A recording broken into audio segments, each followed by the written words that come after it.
Hello दोस्तों, नमस्ते। आज हम देखते हैं राजस्थान की हवेलियाँ। इससे पहले वाले वीडियो में हमने राजस्थान की छतरियाँ और बावड़ों से रिलेटेड जितने भी क्वेश्चंस थे वो देखे थे। इस वाले टॉपिक में हम देखते हैं राजस्थान की हवेलियाँ की कौन कौन सी हवेलियाँ हैं। कि जो हमारे राजस्थान में हवेलियों के निर्माण की जो कला का विकास है वह 17वीं और 18वीं सदी में हुआ था। 17वीं और 18वीं सदी में हमारे राजस्थान की हवेलियों का विकास हुआ था। अब इससे पहले हम दो तीन शब्दावली है जो कि राजस्थान की हवेलियों से रिलेटेड है। एक तो कहा जाता है पोल या दयोड़। पोल या दयोड़ी। दोस्तों के पोल और ये दयोड़ी क्या होती है? जो हवेलियों का मुख्य द्वार होता है उसे पोल कहा जाता है। पोल या दयोड़ी कहा जाता है हवेलियों के मुख्य द्वार को। और एक शब्दावली है गवाक्ष।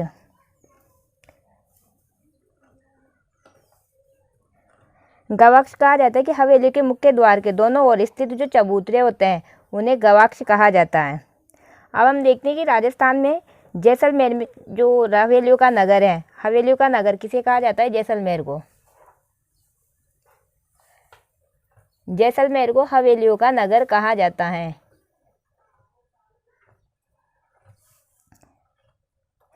जो राजस्थान में जो जैसलमेर की हवेलियां हैं वो किस लिए प्रसिद्ध है?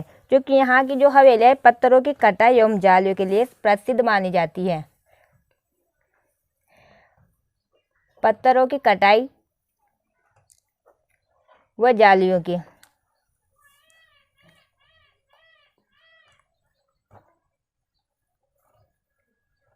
हमारे राजस्थान में जो जहाँ की हवेलियाँ हैं, जैसे जैसलमेर की हवेलियाँ हैं, वो पत्थरों की कटाई और जालियों के लिए यहाँ की हवेलियाँ बहुत प्रमुख मानी जाती है। अगर एग्जाम में क्वेश्चन पूछा जाता है कि पत्थरों की कटाई के लिए कहाँ की हवेलियाँ प्रसिद्ध है, तो उसका आंसर होगा जैसलमेर की जितनी भी हवेलियाँ है जैसलमेर में, वहाँ की हवेलियाँ इसलिए प्रसिद्ध मानी जाती है।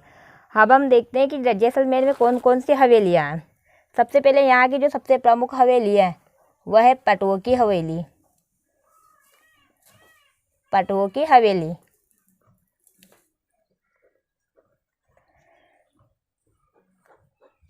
पटवों की हवेली।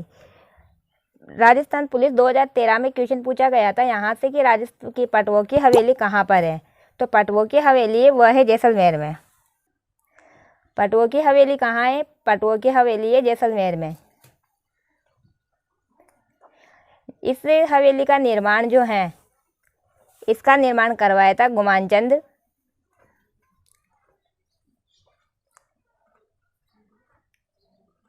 बाफना। इस हवेली का निर्माण करवाया था गुमानचंद बाफना या फिर गुमानचंद पटवा ने। इस हवेली का निर्माण करवाया था गुमानचंद बाफना ने। और ये यहाँ की जो यह हवेली अपनी बारीक कटाई व नक्काशी और जालियों के लिए प्रसिद्ध मानी जाती है। दोस्तों एक इसमें यह है कि इस हवेली का एक उपनाम भी है। इस हवेली को सतकंडा हवेली के नाम से भी जाना जाता है। सतकंडा की हवेली।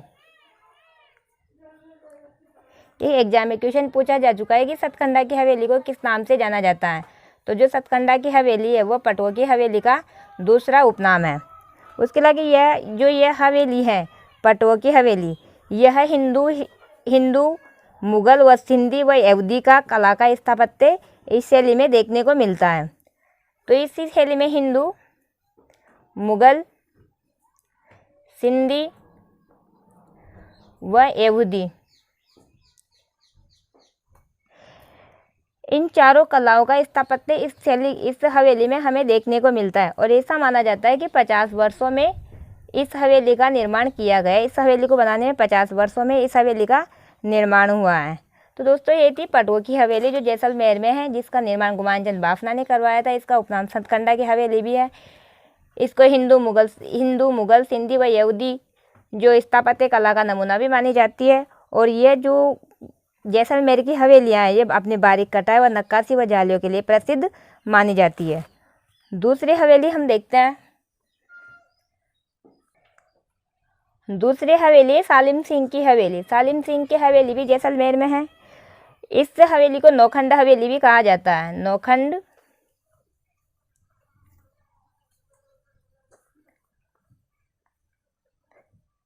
इस हवेली का दूसरा नाम है नौखंड हवेली।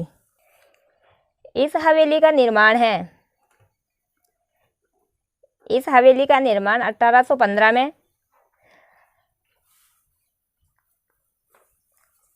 सालिम सिंह ने करवाया था। सालिम सिंह की हवेली है जैसलमेर में, इसे नौखंडा हवेली भी कहा जाता है। इस हवेली का निर्माण 1815 में सालिम सिंह ने करवाया था, जो यहाँ के दीवान थे। और ये जो हवेली है ये 9 मंजिल है। इसकी 7 मंजिल हैं। जो 7 मंजिल है वो तो पत्थर की बनी हुई है, 7 मंजिल पत्थर की बनी हुई है और 2 मंजिल हैं वह लकड़ी की बनी हुई है। अब इसमें जो सात मंजिल तो पत्थर की है, 2 मंजिल है वह लकड़ी की बनी हुई है।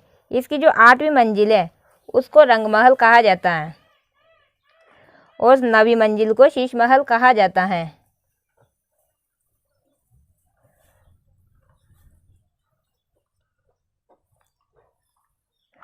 इस हवेली की 2 ऊपरी मंजिलें वो लकड़ी की बनी हुई है, एक तो रंगमहल और एक शीश महल। इन 2 मंजिलों को जहाज महल, इन दोनों मंजिलों को जहाज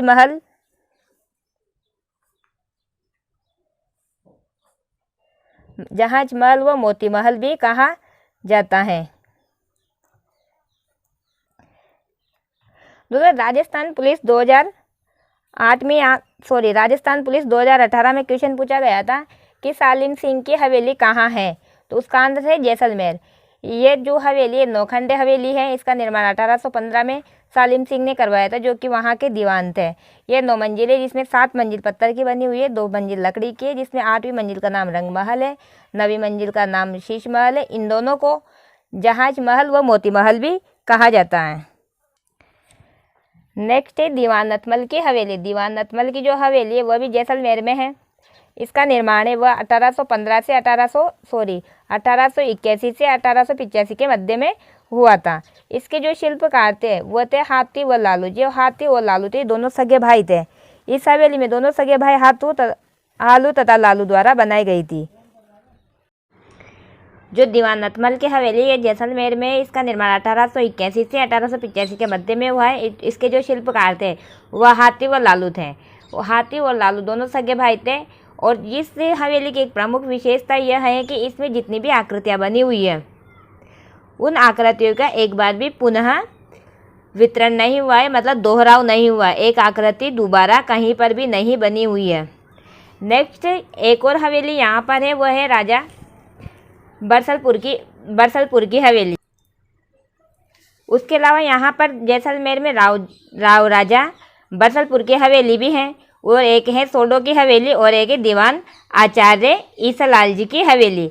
तो दोस्तों हमने 6 हवेलियाँ पढ़ी है राजस्थान के जैसलमेर में। पहली है पटोह की, दूसरी सालिम सिंह की हवेली, तीसरी दीवान नथमल की हवेली, चौथी है राव राजा बरसल की हवेली और सोडो की हवेली, और एक दीवान आचार्य ईसालाल जी की हवेली। इसके बाद में हम देखते हैं बीकानेर डिस्ट्रिक्ट की हवेलियाँ की बीकानेर की हवेलियाँ किस लिए प्रसिद्ध है, कितनी हवेलियाँ हैं, वहाँ की जितनी भी हवेलियाँ हैं वो हम देखते हैं।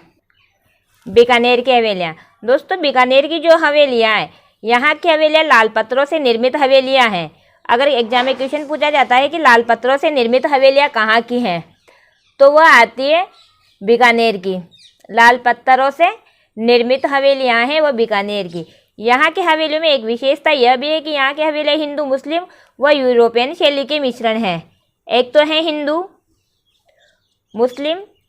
मुस्लिम या मुगल शैली एक ही है, और एक है यूरोपियन। दोस्तों यूरोपियन जो शैली है वो फारसी शैली और जो इस्लामिक जो शैली है पारसी शैली और जो ईसाई शैली है, उन दोनों की जो मिश्रित शैली है वह यूरोपियन शैली कहलाती है। जो हिंदू, मुस्लिम और यूरोपियन शैली की विशेषताओं का जो मिश्रण है वह बीकानेर की हवेलियों में देखने को मिलता है। अब बीकानेर की हवेलियों में हम सबसे पहले देखते हैं रामपुरा की हवेली। रामपुरा की हवेली से एक बार एग्जाम में क्वेश्चन भी पूछा जा चुका है कि रामपुरा की हवेली कहाँ पर है।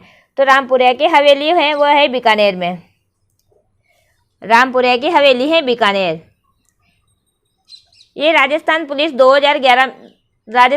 2001 में या 11 में क्वेश्चन पूछा जा चुका है यहाँ से रामपुरा की हवेली। और यहाँ की हवेलियों में सबसे ज़्यादा जो बीकानेर की हवेलियाँ हैं, बीकानेर की हवेलियों में भी सबसे ज़्यादा जो मिश्रण शैली का जो प्रयोग है वह रामपुरिया की हवेलियों में देखने को मिलता है।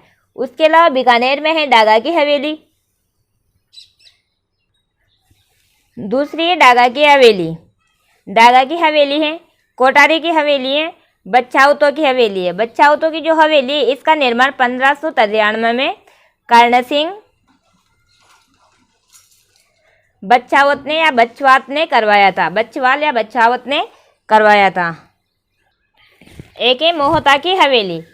जयन एग्जाम 2016 में क्वेश्चन पूछा गया है था कि कच्चाउतों गुलेचा सेठियों की हवेलियां राजस्थान में कहाँ हैं। तो और आते हैं यहाँ की कच्चाउतों गुलेचा व सेठियों। जयन एग्जाम 2016 में क्वेश्चन पूछा गया था कि कच्चाउतों गुलेचा व सेठियों की हवेलियां कहाँ हैं। तो ये हवेलियां भी हैं बीकानेर में। उसके अलावा शिक्षक 3rd ग्रेड 2013 में क्वेश्चन पूछा गया था यहाँ से मोहता, मुदड़ा और बागड़ी। बागड़ी की हवेलियां कहाँ हैं? यह है बीकानेर।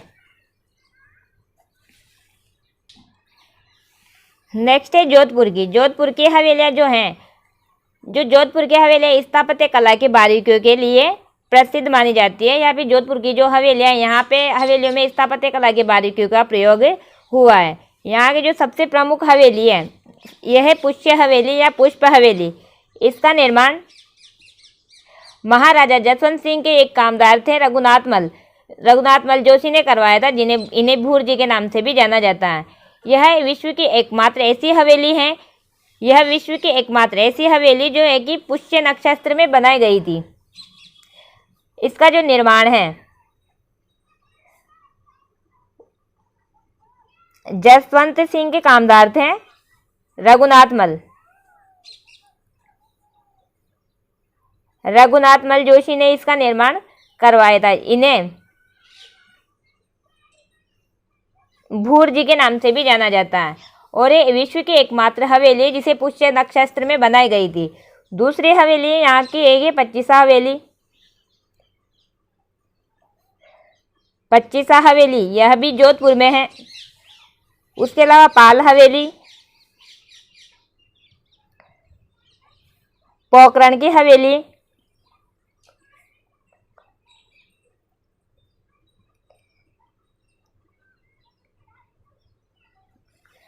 पच्चीसा हवेली, पाल हवेली, पोखरण की हवेली और एक यहाँ के बड़े मियाँ की हवेली।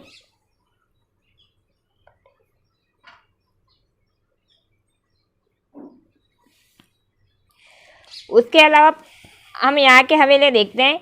पाल की हवेली, पोखरण की हवेली, बड़े मियाँ की हवेली, राख की हवेली, आसोप हवेली, लालचंद टड्डा की हवेली। लालचंद टड्डा की हवेली है फलौदी जोधपुर में। ये क्वेश्चन एक पटवार 2011 में पूछा गया था कि लालचंद टड्डा की हवेली कहाँ है। उसका आंसर है फलौदी जोधपुर। उसके बाद में मोतीलाल अमरचंद गोचर की हवेली, ये भी फलौदी जोधपुर में है। उसके अलावा फूलचंद गोलछा की हवेली, ये भी फलौदी जोधपुर में स्थित है। इसके बाद में हम देखते हैं शेखावाटी की हवेलियाँ कि शेखावाटी में कौन कौन सी हवेलियाँ कहाँ कहाँ पर हैं। दोस्तों जो शेखावाटी की हवेलियाँ हैं वह यहाँ की चित्रकारी के लिए बहुत प्रसिद्ध मानी जाती है। शेखावाटी की हवेलियाँ वह है चित्रकारी के लिए फेमस मानी जाती हैं। उसके अलावा शेखावाटी है इसे ओपन आर्ट गैलरी के नाम से भी जाना जाता है।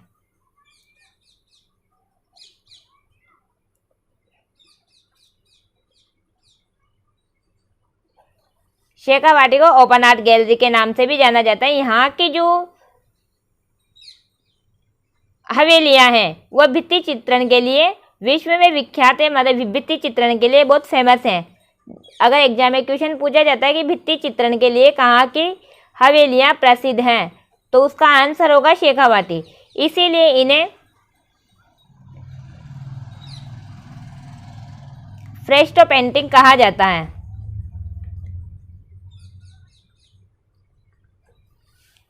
शेखावाटी की जो चित्रकारी के लिए प्रसिद्ध है, यहाँ की जिसे ओपन आर्ट गैलरी के नाम से जाना जाता है। यहाँ की हवेलियाँ भित्ति चित्रण के लिए प्रसिद्ध है, जिन्हें फ्रेस्को पेंटिंग कहा जाता है।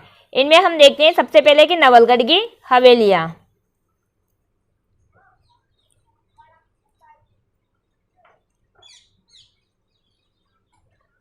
नवलगढ़ की हवेलियाँ वह है झुंझुनू में। इन हवेलियों का इस जो नवलगढ़ की हवेलियाँ हैं, यहाँ की हवेलियों को शेखावाटी की नवलगढ़ को शेखावाटी की स्वर्ण नगरी भी कहा जाता है कि नवलगढ़ में बहुत सारी हवेलियाँ बनी हुई है और यहाँ की हवेलियों की जो विशेषता है वह सोने की चित्रकारी के लिए यहाँ की हवेलियाँ प्रसिद्ध मानी जाती हैं। सोने की चित्रकारी। दोस्तों, नवलगढ़ की जो हवेलियाँ हैं वह है, नवलगढ़ पड़ता है झुंझुनू में। नवलगढ़ में और भी बहुत सारी हम हवेलियाँ देखेंगे। नवलगढ़ में कौन कौन सी हवेलियाँ हैं, तो नवलगढ़ की हवेलियाँ वह है झुंझुनू में। जो नवलगढ़ को शेखावाटी की स्वर्ण नगरी के नाम से भी जाना जाता है। यहाँ की जो हवेलियाँ हैं जो सोने की चित्रकारी के लिए बहुत प्रसिद्ध मानी जाती है। दूसरी हम देखते हैं यहाँ की बहुत ही इम्पोर्टेंट जो हवेली है वह है मानसर की हवेली। दोस्तों, मानसर का नाम तो सभी ने सुना होगा कि मानसर हथकड़ी जो शराब आती है, शराब के लिए बहुत प्रसिद्ध जगह मानी जाती है। मानसर हथकड़ वाली जो शराब है, शराब के लिए बहुत प्रसिद्ध शहर माना जाता है मानसर। और मानसर कहाँ पड़ता है, यह भी है झुंझुनू में। यहाँ की जो मानसर की जो हवेलियाँ है, यह यहाँ की हवेलियाँ सोने के लिए प्रसिद्ध है। और यहाँ की जो हवेलियाँ हैं सोने व चांदी की चित्रकारी के लिए यहाँ की हवेलियाँ प्रसिद्ध मानी जाती है। इसीलिए यहाँ की हवेलियों को सोने चांदी की हवेलियाँ भी कहा जाता है।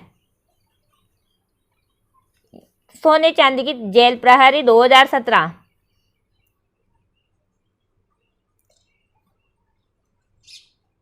जेल प्रहरी 2017 में क्वेश्चन पूछा गया था कि सोने चांदी की हवेलियाँ कहाँ स्थित हैं। उसका आंसर था झुंझुनू। उसके बाद में हम देखते हैं सहजराम पोद्दार की। शेखावाटी में सहजराम पोद्दार की हवेली। सहजराम पोद्दार की जो हवेली है यह भी नवलगढ़ में है। नवलगढ़ झुंझुनू में सहजराम पोद्दार की हवेली नवलगढ़ झुंझुनू में है। नदीना लॉरेंस की हवेली ये भी नवलगढ़ झुंझुनू में है। जो सहजराम पोद्दार की हवेली है दोस्तों, इसकी एक प्रमुख विशेषता है कि यह कृष्ण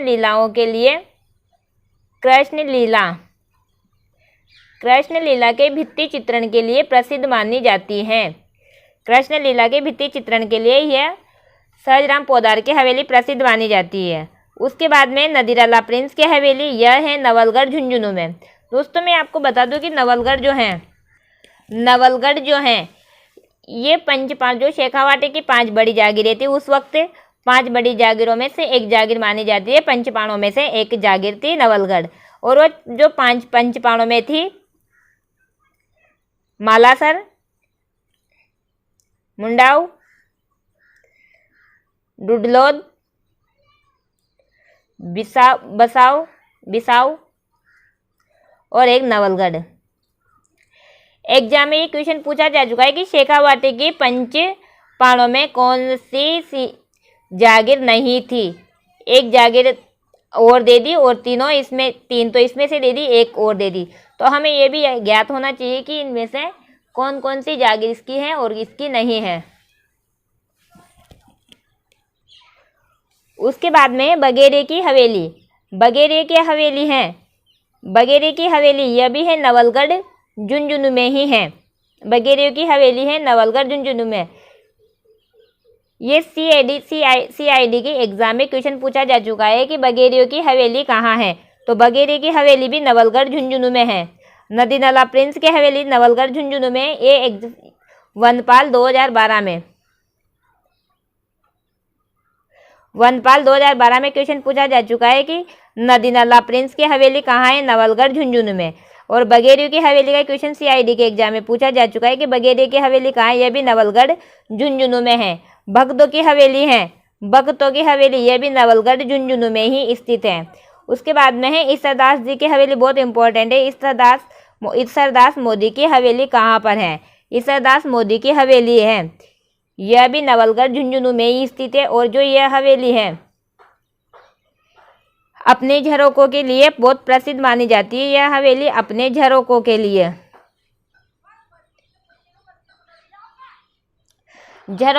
बहुत प्रसिद्ध मानी जाती है। उसके बाद में लालधर जी की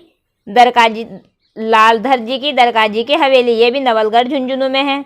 उसके बाद में रामदेव चौकानी की हवेली, यह मंडावा झुंझुनू में स्थित है। नेक्स्ट है टिबड़ेवाला की हवेली, टिबड़ेवाला की हवेली झुंझुनू में है। सेठ हीरा राम बनारस की हवेली, दोस्तों हमने इसमें बहुत सारी हवेलियाँ देखी और शेखावाटी में बहुत सारी। सेठ हीरा राम बनारस की हवेली है, बिसाऊ झुंझुनू में है। उसके बाद में नाथूराम पोदार की हवेली, नाथूराम पोदार की हवेली, यह भी बिसाऊ झुंझुनू में है। नेक्स्ट है सीताराम सिगतिया की हवेली, यह भी बिसाऊ झुंझुनू में ही है। उसके बाद सीताराम सिंह की हवेली, ये बिसाऊ झुंझुनू में। सेठ जयदयाल केडिया की हवेली, यह भी बिसाऊ झुंझुनू में ही स्थित है। उसके अलावा नेक्स्ट है हमारे पास बिरला या बिरवा की हवेली, यह पिलानी झुंझुनू में स्थित है। यह पिलानी झुंझुनू में स्थित है। और एक ही चिड़ावा की हवेली है, चिड़ावा की हवेली को डालनिया में है, उन्हें डालनिया की हवेलियाँ भी कहा जाता है। उसके बाद में यहाँ पे मुकंदगढ़ की हवेली भी है।